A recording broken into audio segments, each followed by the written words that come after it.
여러분 안녕하십니까? 네. 아, 음, 너무 반갑습니다. 네. 이렇게 반가워도 되나 싶을 정도로 너무 좋습니다. 만나 뵈면 참 좋을 것 같은데 했는데 막상 만나 보니까 생각했던 것보다 더 좋습니다. 오랜만에 이렇게 함께 말씀을 나누게 되었습니다. 한국에서 만난 지인들 가운데 여러분들께서 저에게 물어봤습니다. 교회는 어떻게 하고 있냐? 누가 돌보냐? 이렇게 물어봤습니다. 이제 저희 교회 자랑을 이렇게 쭉 늘어놓죠. 근데 그 가운데에 미국 목회 사정을 조금 안다고 하시는 분들이 근데 그렇게까지 해도 되느냐? 이렇게 물어봅니다. 네, 그럼 제가 우스갯소리로 아마 돌아가면 다른 목사님 와 계실 수도 있습니다. 이렇게 이야기합니다.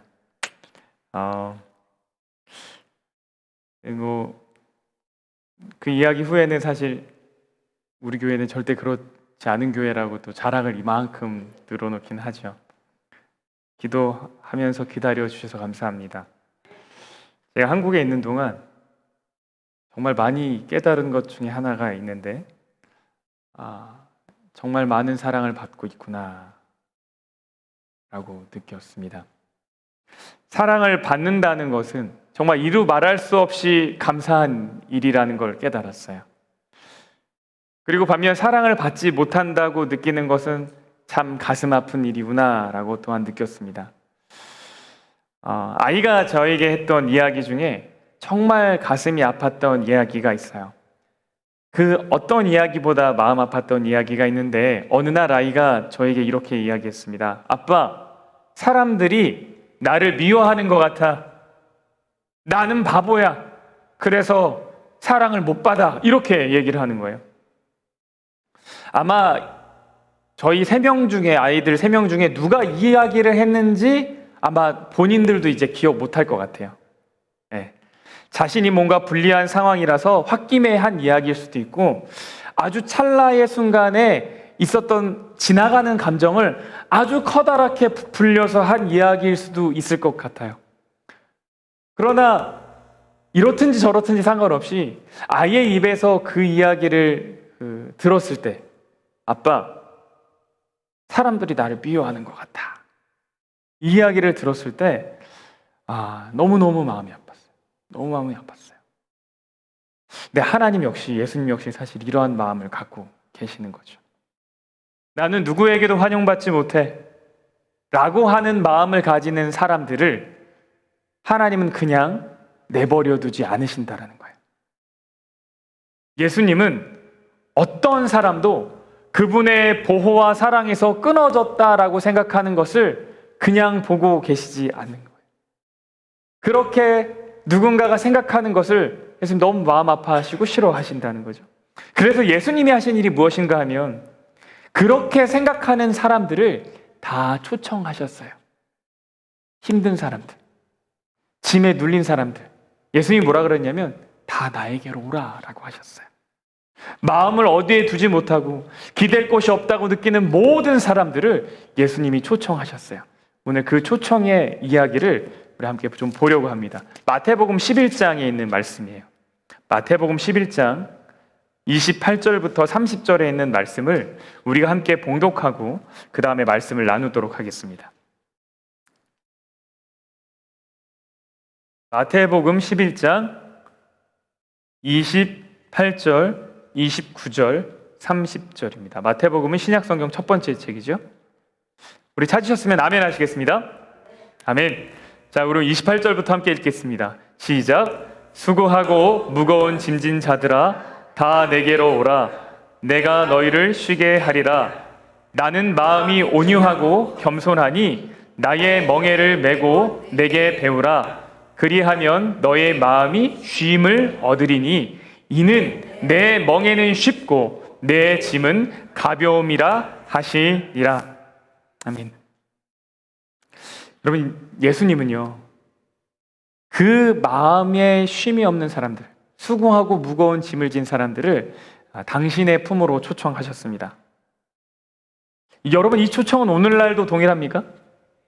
오늘날도 동일하죠. 여러분, 예수님은 초청받은 모든 사람들을 뭐라고 그러냐면 죄를 회개한 사람들아 내게로 오라라고 하지 않으셨어요. 뭐라 그러셨냐면 수고하고 무거운 짐진 자들아 다 내게로 오라라고 하셨어요. 이 수고하고 무거운 짐진 자들을, 이 말을 원어적으로 좀 풀이를 하면 이게 완료 수동 분사를 썼대요. 근데 이게 사실 그렇게 중요하진 않고, 이것이 의미하는 게 뭐냐면 적당히 좀 지친 사람들아 나에게 오라라는 뜻이 아니라 지칠 대로 지친 사람들아 라는 뜻이에요. 그러니까 적당히 지친 게 아니라 지치고 또 지쳐서 더 이상 지칠 게 없을 만큼 지친 사람들아 다 내게로 오라 라고 하셨다라는 거예요. 그래서 너무 지쳐서 어떻게 해야 될지 모르는 사람들을 초청하신 거죠. 근데 이 초청받은 사람들 가운데는 누가 있었냐면 서기관과 바리새인들이 있었어요. 이 서기관과 이 랍비들, 바리새인들은 매일 제사를 드리고 말씀을 이야기하지만 어느덧 이것이 어떻게 돼버린 사람들이냐면 다 형식적으로 되어버린 사람들이에요. 그래서 종교 생활을 하지만 마음에 뭐가 없는 사람들이냐면 쉼이 없는 사람들, 만족이 없는 사람들이에요. 종교적인 활동을 열심히 하지만 뭐 하는 사람들이에요? 하나님을 만나는 경험이 없는 사람들이에요. 그 종교가 짐이 돼버린 사람들이에요. 예수님이 이 사람들을 초청하셨어요. 너희 믿음이 글렀다 라고 하지 않으시고 어떻게 하셨냐면 이 사람들을 초청하셨어요. 여기에 초청받은 또 다른 사람들이 누구냐면 세리들과 죄인들입니다. 그들은 이 마음적으로, 육신적으로 세속적인 것을 계속 추구하며 살았던 사람들이에요. 거기에서 마음을 채울 수 있다고 생각했던 사람들이에요. 맛있는 거 먹고 새로 나온 영화 보러 가고 좋은 것 구경하고 이런 것들로 나의 쉼을 찾을 수 있을 거라고 했던 사람들이에요. 그러나 그들 역시 쉼을 누렸어요? 못 누렸어요? 못 누렸어요. 그런 것에서 쉼을 누릴 수 없었어요. 근데 예수님이 이 사람들 보고 뭐라 그랬냐면 야, 니들 그렇게 살면 안 돼. 너희의 믿음은 글렀다 라고 하지 않으시고 너희도 지칠 대로 지쳤구나. 너희도 내게로 와라 라고 하셨어요. 여러분, 우리 역시 사실 이 두 부류 어딘가에 있는 사람들인 것 같아요. 그렇죠? 종교적 열심을 갖고 있지만 그것이 형식이 되어버려서 짐이 되어버린 사람들, 혹은 종교적 열심은 잘 모르겠어요. 그러나 나의 쉼을 어디서 찾으려고 하는 거예요? 세상의 어떤 방법들로 채우려고 하는 사람들, 거기에 희망이 있다고 생각하는 사람들. 쉼이 없는 사람들은요, 무거운 짐을 진 사람들은 사실 이 두 부류 어딘가에 있는 사람들이. 근데 오늘날 우리는 사실 좀 더 따져보면 더 많은 짐이 있는 것 같아요. 어떤 짐이 있습니까? 아이 양육의 짐, 이제 막 손주의 짐, 그죠?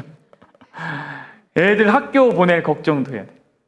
직장 문제도 걱정해요. 부부 사이도 걱정해요. 가족 관계도 걱정해요. 앞으로 삶에 대해서도 걱정해요.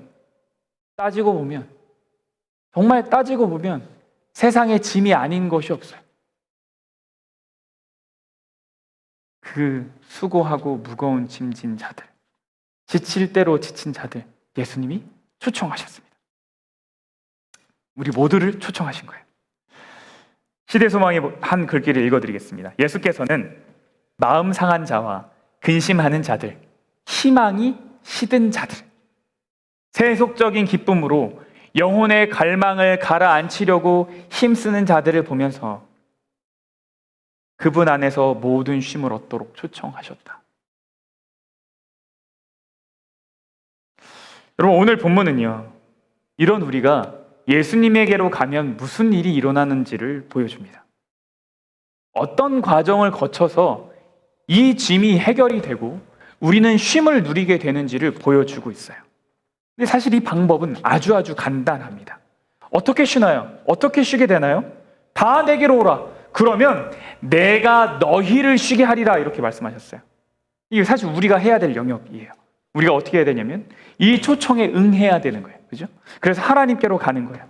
그 가는 것을 오늘 성경 본문에서는 초청을 받아들이는 것으로 표현하고 있어요. 그럼 하나님이 우리를 쉬게 하신대요. 그분께 가면 우리가 쉼을 얻게 된대요. 요즘 세상 사람들은요, 너무 바쁘니까 쉬는 것도 어떻게 쉬어요? 계획을 세우고 쉬어요. 계획을 세워서 하루 낮잠 30분 딱. 이 시간부터 이 시간까지 정해놓고 쉬어요. 이게 뭐냐면 쉼을 얻기 위해서 노력하는 거죠. 그죠? 오늘날은 너무 바빠서 쉼을 얻기 위해서도 뭐 해야 되냐면 노력을 해야 된다라는 거예요.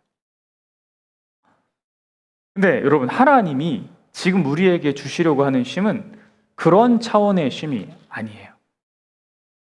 우리가 계획하고 막 노력하고 이게 막 치밀하게 하고 이렇게 해서 얻어지는 쉼이 아니라는 거예요. 그분의 초청에 응답을 하면 그러면 자연스럽게 우리가 보고 따르고 배우게 될 것이 있는데 그것들을 하게 될 때 우리가 진정한 쉼을 누리게 된다라고 말하고 있어요. 예수님이 주시려는 쉼은 무엇인가? 단순한 육체적인 쉼이 아니에요. 물론 우리가 안식일의 기별들을 통해서 하나님은 우리에게 어떤 쉼도 허락하십니까? 육체의 쉼도 허락하셔요. 하나님이 우리의 모든 형편을 아시기 때문이겠죠. 근데 예수님이 말씀하시는 쉼은 보다 근본적인 쉼이에요. 어떤 쉼인가? 마음의 쉼입니다. 예수님은 지금 마음에 대한 이야기를 하시는 거예요. 근데 요즘 세상은 보면 육체적인 쉼보다는 마음의 쉼이 더 필요한 때인 것 같습니다. 요즘 노동법 때문에 한참 한국이 시끄럽더라고요. 저는 뭐가 더 합리적이고 올바른 것인지 사실 잘 모르겠습니다. 정말 그래도 보면 노동법이라는 게 있고 그것이 몇몇 계층을 제외하고는 개인적인 삶의 휴식이 어느 정도 보장이 되고 있죠. 그리고 현대화된 사회일수록 나름 복지가 발달한 곳일수록 이것이 인간의 기본적인 권리라고 생각해서 쉼을 보장해 주려고 그래요. 그래서 일주일에 몇 시간 이상 일하면 안 된다. 정해놓잖아요. 그죠?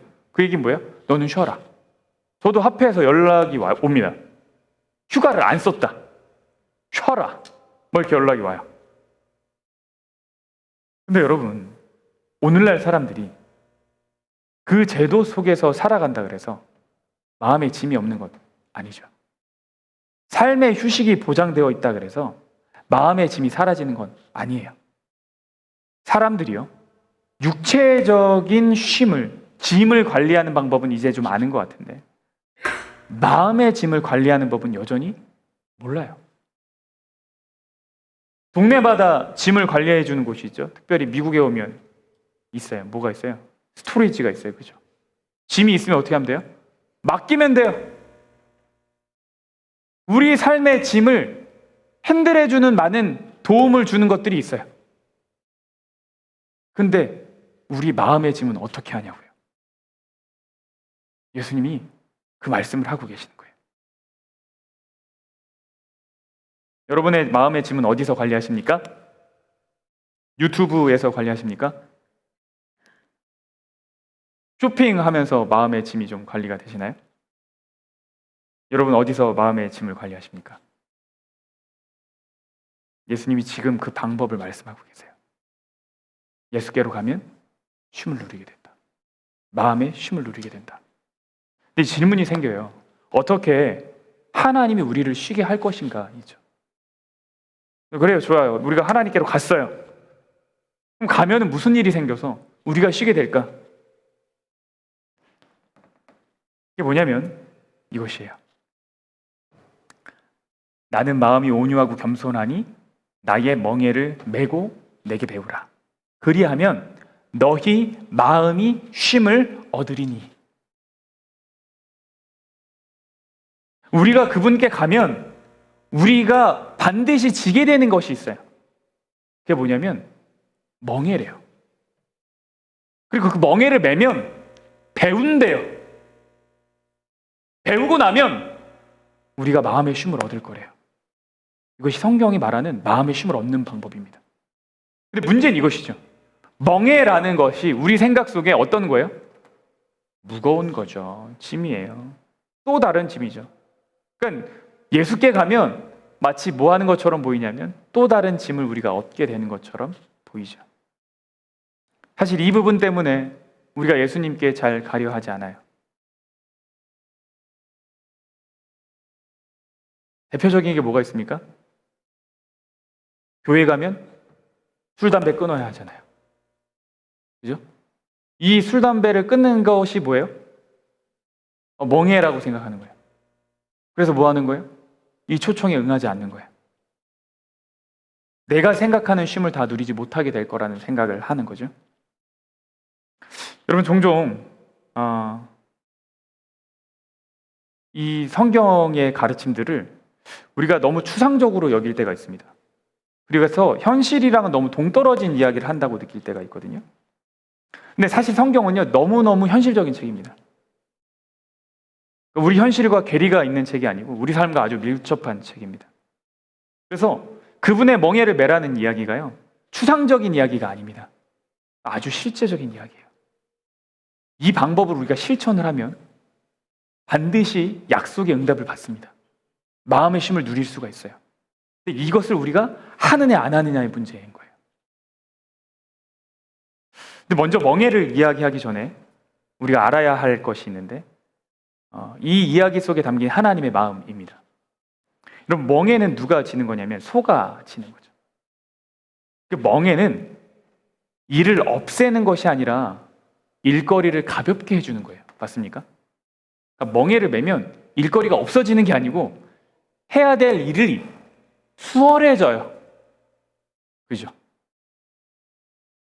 멍에 없이 밭을 갈면 소가 그거 다 끝까지 할 수가 없어요.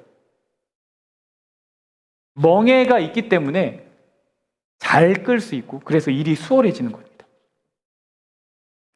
그러니까 소가 멍에를 졌다라는 얘기는 소에게 일이 있다는 얘기예요. 맞습니까?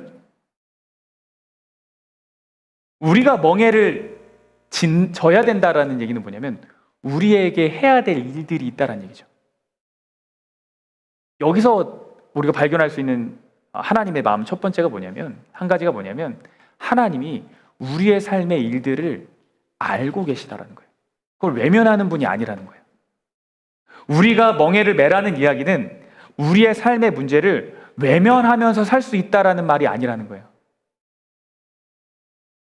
하나님이 우리의 고단함과 우리가 이 땅에서 해야 될 수고로움들에 대해서 알고 계시다라는 겁니다. 지금 성경은요, 이 땅에 우리의 삶에 있는 여러 가지 문제들을 그냥 외면하고 다 귀찮아가지고 떠나버리고 산속으로 들어가거나 도망가거나 이런 방법들로 해결책을 제시하는 것이 아니라는 거예요. 우리 삶에 걸려있는 문제들, 그것 무시하지 말고 그것들을 마주할 수 있는 방법을 말씀해 주시는 거예요. 예수님이 우리 삶의 모든 문제들을 다 알고 계시다라는 거예요. 여러분, 예수님은 영이기 때문에, 영적인 하나님은 영이기 때문에 우리가 신령과 진정으로 이렇게 예배를 해야 된다고 성경 말하는데, 하나님이 영이기 때문에 영적인 일에만 관심이 많은가? 그렇지 않아요. 뭐 이런 걸로 기도를 다 해 하나 싶은 그것까지 기도하고 대화하기를 하나님 기뻐하세요. 관심이 많으세요. 그 아주 작은 부분의 짐까지도 그분은 우리와 나눠지기를 기뻐하십니다. 다윗은요, 하나님이 우리 삶에 모르는 것이 없다고 이야기했어요. 시편 139편에 뭐라 그랬냐면, 주께서 나를 살펴보셨으므로 나를 아시나이다. 내가 앉고 일어서는 것을 아시고 멀리서도 나의 생각을 밝게 하시고 나의 모든 길과 내가 눕는 것을 살펴보셨으므로 나의 모든 행위를 익히 하신다. 여호와여, 내 혀의 말을 알지 못하시는 것이 하나도 없다. 이렇게 다윗은 이야기했거든요. 이 성경처럼 우리가 잘못 읽으면 너무너무 무서워요. 그죠? 하나님 모든 걸 다 하시는데 우리를 이렇게 관찰하시는 분이에요. 그죠? 그래서 뭐 하나라도 실수하면 걸리기만 해봐 아주 그냥 뭐 이렇게 보이는 것처럼 우리가 읽을 수 있잖아요. 실제로 몇몇 목사님들은 말씀을 그렇게 설명하시기도 하는 것 같아요. 근데 이 얘기가 그런 이야기가 아니에요. 하나님이 이 우주에서 관심이 많은 것이 있는데 그게 뭐라는 거예요? 나의 모든 것이라는 거예요. 내가 하나님의 모든 관심의 중심이라는 거예요. 내가 하나님께 정말 중요하다라는 거예요. 이 성경적으로 말하는 건 거예요. 그래서 예수님이 지금 우리에게 뭐라고 말씀하시는 거냐 하면, 야, 너 힘들지? 그거 너가 살아가는 동안 해결해야 될 짐들이야. 그거 너에게 주어진 것들이야. 그런데 그거 갖고 나에게 와. 그럼 내가 멍에 같이 매줄게. 너는 내 멍에를 매. 나는 너의 짐을 해결해 줄게. 우리 같이 가자. 이 얘기입니다. 이제 멍에에 대한 이야기를 좀 해보겠습니다. 여러분이 생각하는 멍에는 무엇입니까? 예수님의 멍에. 여러분 교회에 오면 좀 번거로우세요? 여러분 그렇지 않으십니까? 그래도 왜 좀 있지 않아요? 교회에 오려면 어떻게 해야 돼요? 이 땅에서 신앙을 하고 예수님 믿는 일에 있어서 우리의 수고가 전혀 없다라고 말 못하잖아요. 왜요? 교회 가려고 그러면은 화장도 해야 되고 옷장 뒤졌는데 항상 입을 게 없어. 뭐 해야 돼요? 옷 사러 가야 되고. 교회 오면 또 그냥 예배만 드리게 해줘요? 이거 하자 저거 하자. 또 이거 안 하면 왜 안 하냐. 또 삐지고 섭섭하고. 아유, 이거 다 수고 아닙니까? 여러분이 생각하는 가치 지는 멍에는 뭐예요? 어떤 것인가요? 예배 드리려면 장소 있어야죠. 장소가 있으면 꾸며야죠. 꾸미면 나면 청소해야죠. 또 예배 드리려면 피아노 쳐야죠. 이거 피아노 치려면 연습해야죠. 또 이거 하려면 아침 일찍 차 타고 또 와야죠. 근데 여기서 말하는 예수님이 말하는 멍에는요, 그런 멍에가 아니에요. 여기서 멍에를 매라는 말은 어떤 거냐면 예수님의 마음으로, 예수님의 방법으로 살아가 보라는 거예요. 나는 마음이 온유하고 겸손하니 나의 멍에를 메고 내게 배우라. 이 예수님의 마음을 닮아가는 것, 그리고 그분의 방법대로 살아가는 것, 그것을 우리가 실천해 하기 시작할 때 사실 우리 삶의 문제들이 아주 가벼워질 수 있다라고 예수님 말씀하고 계세요. 그런데 여기 한 가지 재밌는 건 뭐냐면 순서가요, 내 마음을 배우고 멍에를 지라가 아니에요. 순서가 어떻게 돼요? 내 멍에를 메고 나에게 배우라예요. 그러니까 우리는 다 배우고 뭐 하려고 그래요? 멍에를 메려고 해요. 그러니까 이 멍에가 다 뭐냐면 숙제 같죠? 그죠? 시험 같아요. 공부 다 끝나고 테스트 보는 것 같다라는 말이죠. 근데 아니에요. 멍에를 메고 그 다음에 예수님께 배우는 거예요. 예수님 뜻대로 살아가기를 소망하고 그리고 나서는 하나하나 같이 해보는 거예요. 예수님 이렇게 해보라고 하셨죠. 제가 이렇게 해보겠습니다. 와, 예수님 너무 좋아요. 이렇게 해보라고 하셨죠? 해봤는데 안 돼요. 제가 짐이 있어요, 예수님. 그럼 어떻게 해요? 예수님 가는 거예요. 그러면서 뭐 하는 거냐면 배우는 거예요.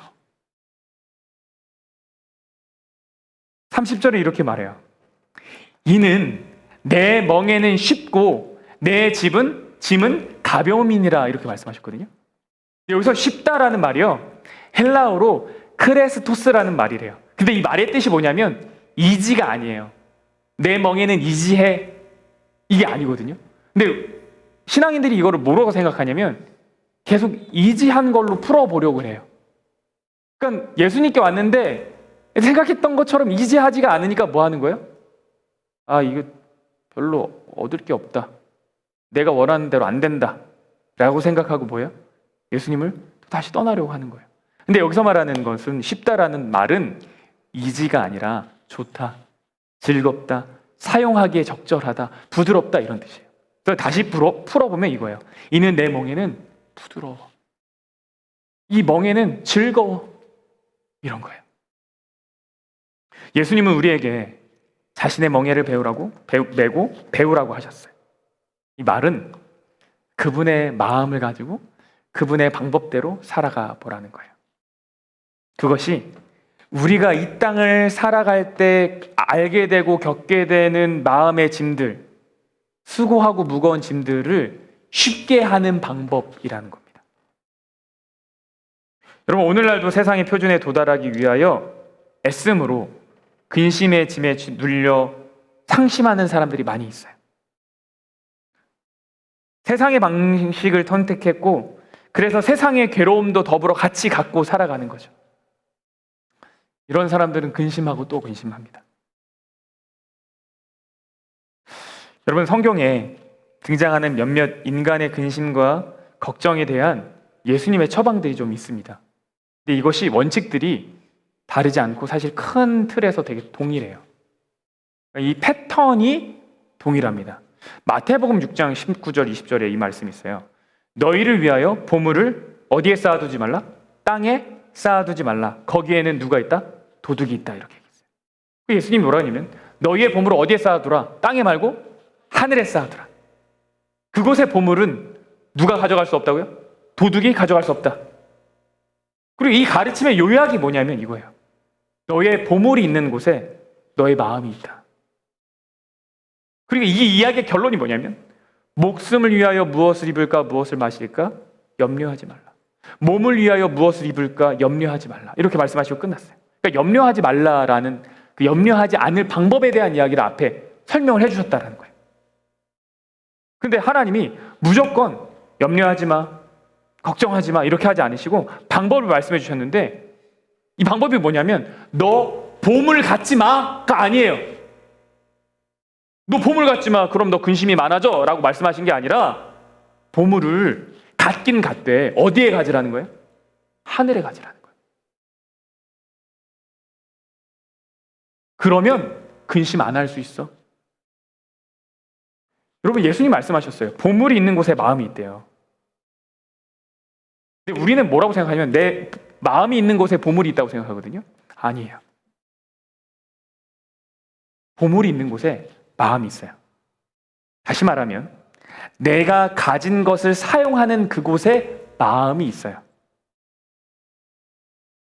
내가 걱정하고 염려하는 그곳에 내가 생각하는 나의 보물이 있어요. 시간을 보물이라고 생각하는 지혜로운 사람이 만약에 있다면 그 사람은 그 시간을 많이 쓰는 곳이 마음이 있는 곳이겠죠. 예수님의 말씀이 뭐냐면 그 시간을 다른 곳에 사용하기 시작해봐. 그러면 마음이 바뀔걸? 이렇게 말씀하시는 거예요. 너가 생각하는 보물, 그 보물이 있는 곳에 너의 마음이 있어. 그럼 그 보물을 다른 곳에 둬봐. 그러면 거기로 마음이 갈 거야 라는 거야. 여러분이 생각하는 보물, 흔히 생각하는 만약에 돈이라고 합시다. 이게 약간 너무 헌금 이야기 같아서 조금 마음이 불편하긴 한데 이거를 계속 예를 들면 땅에 계속 투자했어요. 그럼 이 땅이 오를까 안 오를까 계속 고민하겠죠. 그죠? 계속 염려가 되겠죠. 여러분, 이 땅을 사지 말라는 이야기 아닙니다.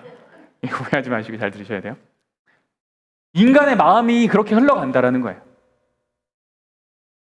돈이 보물이라서가 아니라 돈을 거기에 뒀기 때문에 우리가 마음이 거기 쓰이는 거예요. 그럼 우리 돈을 다른 곳에 둬보라는 거예요. 어디예요? 다른 사람 돕는 일에. 그죠?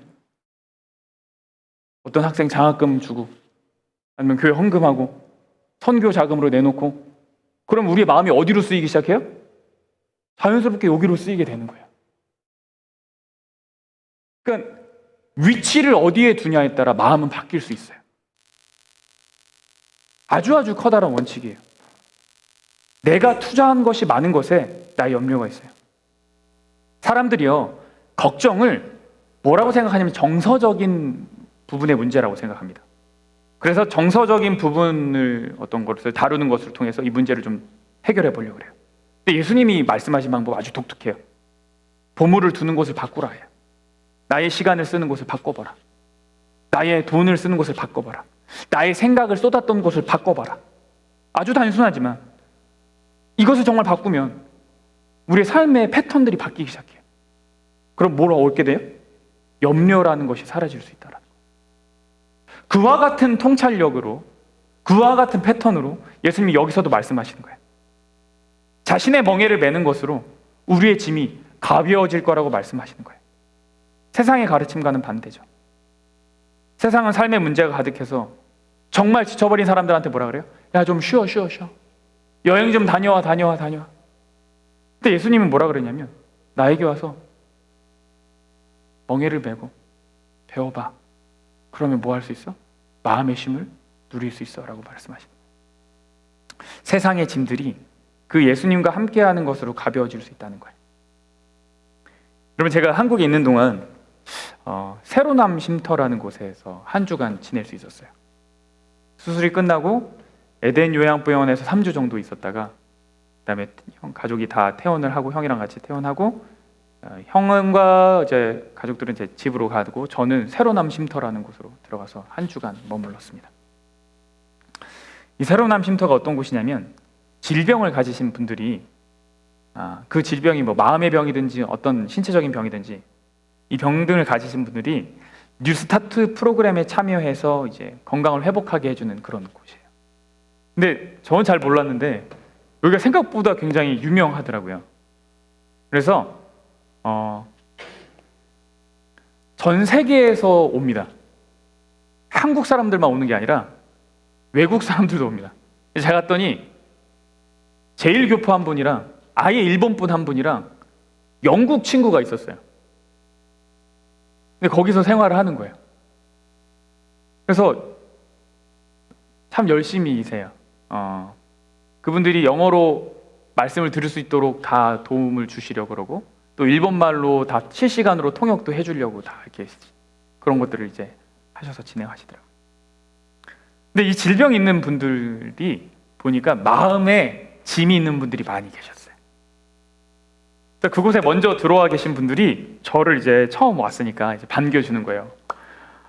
근데 이제 젊은 사람이 온 거잖아요. 그러니까 그냥 어쩌다가 여기까지. 그래서 이제 물어봐요. 어떻게 되세요? 그러니까 제 신상을 공개를 해야 되는 거예요. 어쩔 수 없이.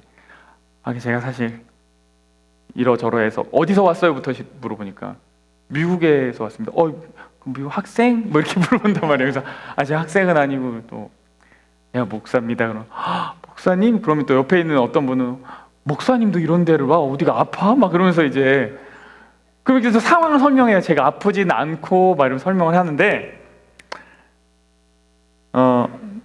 그분들이 이제 여러 가지 이야기를 이제 하게 되는 거죠. 그러다가 한 집사님이 대화 중에 저도 이제 물어봤어요. 집사님께 근데 어떻게 여기까지 오셨어요? 이렇게 물어봤어요. 그랬더니 집사님이 목사님 여기 있는 분들 전적이 되게 화려해요. 이렇게 말씀하시더라고요. 어떤 분은 우울증이 너무 심해가지고 중내산에 하다가 여기 온 분도 있고 여기 있는 분들 가운데 다 있다는 거예요. 어떤 분은 각종 질병 때문에 평생을 진짜 이렇게 20몇 년을 병에 이렇게 매여서 사시는 분도 오시고 어떤 분은 중독이 너무 심해서 오시고 저마다의 짐을 다 가지고 있어요. 그런데 그분들의 얼굴 표정이요 천사 같아요. 대화를 해보는데 제가 뭐라 그랬냐면 너무 밝으셔서 얼굴이 그런 사연이 있는지 몰랐어요. 근데 집사님이 뭐라 그러냐면 이분들 처음에 올 때는 말도 못했어요. 근데 이분들이 어떻게 됐냐면 그 안에서 변화하기 시작한 거예요. 그 가운데 젊은 한 친구를 만났어요. 이 친구가 자신의 이야기를 했어요. 대학교 1학년 친구인데 학교를 그만두고 휴학 중에 있는 친구였어요. 어떻게 오게 되었는가? 남자친구였는데 게임 중독 그리고 음란물 중독에 빠져가지고 더 이상 살 수가 없는 상태까지 되었다라고 얘기해요. 그러니까 중독이 너무 심해지니까 어떻게 되냐면 모든 감각이 상실이 된대요. 그리고 삶의 의미를 자기가 잃어버렸대요. 그리고 감정도 사라졌대요. 그러니까 슬픈 것도 없고 기쁜 것도 없어요. 완전히 중독이 되니까 이 무슨 일이 부모가 슬퍼하면은 같이 슬플 수 있잖아요. 우리가 공감이라는 게 있으니까 없어요. 부모가 이 아이를 보고 괴로워하고 막 울고 뭘 해도 왜 저러지? 아무것도 느끼지 못한 상태가 된 거예요. 이러면 안 되겠다 싶어가지고 가족들과 함께 이 새로남 쉼터로 들어왔어요. 집이 사실 그 근처인데도 가족들이 그 안에 들어와 사는 거예요. 아버지가 거기서 출퇴근을 하는 거예요. 이 문제는 이 아이만의 문제가 아니다. 부모가 함께 해야 될 문제다 라고 생각해서 거기 원장님이 아이를 상담하는데 너희 엄마부터 데려와라 이렇게 말씀하시더라고요. 엄마랑 아이랑 다 같이 상담을 하는 거예요. 이 친구가요, 그곳에서 말씀을 듣고 그것을 조금씩 실천하기 시작했어요. 그러더니 조금씩 변화하기 시작하는 거예요. 예수께로 가서 그분의 온유하고 겸손한 마음을 발견하고 멍에를 지고 배우고 실천하기 시작하는 거예요. 그러자 이 친구의 마음의 짐들이 조금씩 사라지기 시작했어요.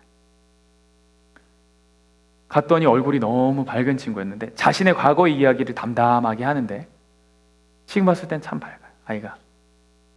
이 친구가 학교를 그만두고 새로남 쉼터에서 이제 회복하는 과정 가운데 이제 이 친구가 이제 신학을 공부하기로 목사님이 되어야겠다라는 결심을 하고 이제 시험 보고 이제 면접 보고 준비하고 있었어요. 새로남 쉼터에 계신 분들이 자신의 짐을 하나님께 드리고 있었습니다. 보통 사람이라면 절망할 수밖에 없는 상황인데도 불구하고 그분들은 그 상황에서 밝게 웃고 계셨어요.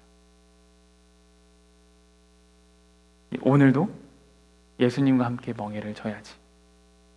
그것을 실천하는 가운데 정말 마음의 짐을 내려놓는 경험들을, 실제적인 경험, 정말 경험적인 믿음을 그분들이 하고 계셨어요.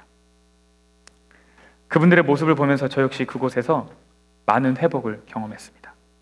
여러분, 세상의 염려를 해결하는 두 가지 방법이 있어요. 세상의 방법대로 하는 거예요. 그리고 근심을 근심대로 가져가고 사는 거예요. 다른 하나는요, 예수와 함께 예수의 멍에를 메고 예수의 방법대로 하는 거예요. 우리가 선택할 수 있는 부분이에요. 중요한 건 예수님은 어떤 사람들만 초청한 것이 아니에요. 이런 방법 저런 방법으로 사는 모든 사람들을 다 초청하셨어요. 그러니까 우리도 그 초청에 응할 수 있어요. 그리고 그렇게 될 때 정말로 우리의 마음에 짐이 해결되는 경험들을 우리가 실제적으로 할 수 있습니다. 여러분, 제가 염려하던 일이 일어났어요. 너무 오랜만에 설교를 해서 할 말이 너무 시간이 벌써 다 되었어요. 이스라엘 백성들이 광야를 건너다가 불뱀에 물렸죠. 다 죽어가고 있는데 사는 방법은 뭐예요? 한 가지예요. 모세가 노뱀을 만들어 장대에 높이 들었고 그거를 본 자는 살아날 수 있다. 십자가 이야기하는 거죠. 그거 보는 사람, 그거 믿는 사람 살 수 있다는 거예요. 그런데 여러분, 성경에 그 쉬워 보이는 그것조차 했다는 사람들의 이야기가 많지 않아요. 보면 사는데 안 해요. 보기만 하면 사는데도 끝까지 안 본 사람들이 많아요. 내가 죽으면 죽었지 저 말을 어떻게 믿어? 내가 어떻게 노뱀을 쳐다봐? 끝까지 안 보는 거예요. 어리석고 이해가 안 되죠. 그게 뭐가 그렇게 어렵다고요? 근데 그거 이스라엘 백성들의 이야기가 아니에요. 누구 이야기입니까? 우리들 이야기예요. 뭐가 그렇게 어렵습니까? 저한테 하는 이야기예요. 하루의 시작을 하나님께 드리면 돼요. 내 밤에 짐이 있을 때 하나님께 가면 돼요. 그리고 하나님께서 말씀해 주신 방법들을 내가 완전히 다 이룰 수 있어서가 아니라 하나씩 멍에를 메고 배워보는 거죠. 그러면서 예수님이 나를 얼마나 사랑하시는지를, 내 삶의 모든 부분들까지도 다 케어하시는 분인 것을 우리가 발견하고 경험하는 축복을 누리면서 살기를 하나님은 원하시고 그 방법들을 이렇게 써 놓으신 겁니다. 여러분, 우리가 이 초청에 많이 응하고 그래서 하나님 안에 쉼의 축복이 넘치기를 간절히 바랍니다. 네, 우리 이제 일어나셔서 우리 함께 찬양하겠습니다. 찬미가 557장입니다. 찬미가 557장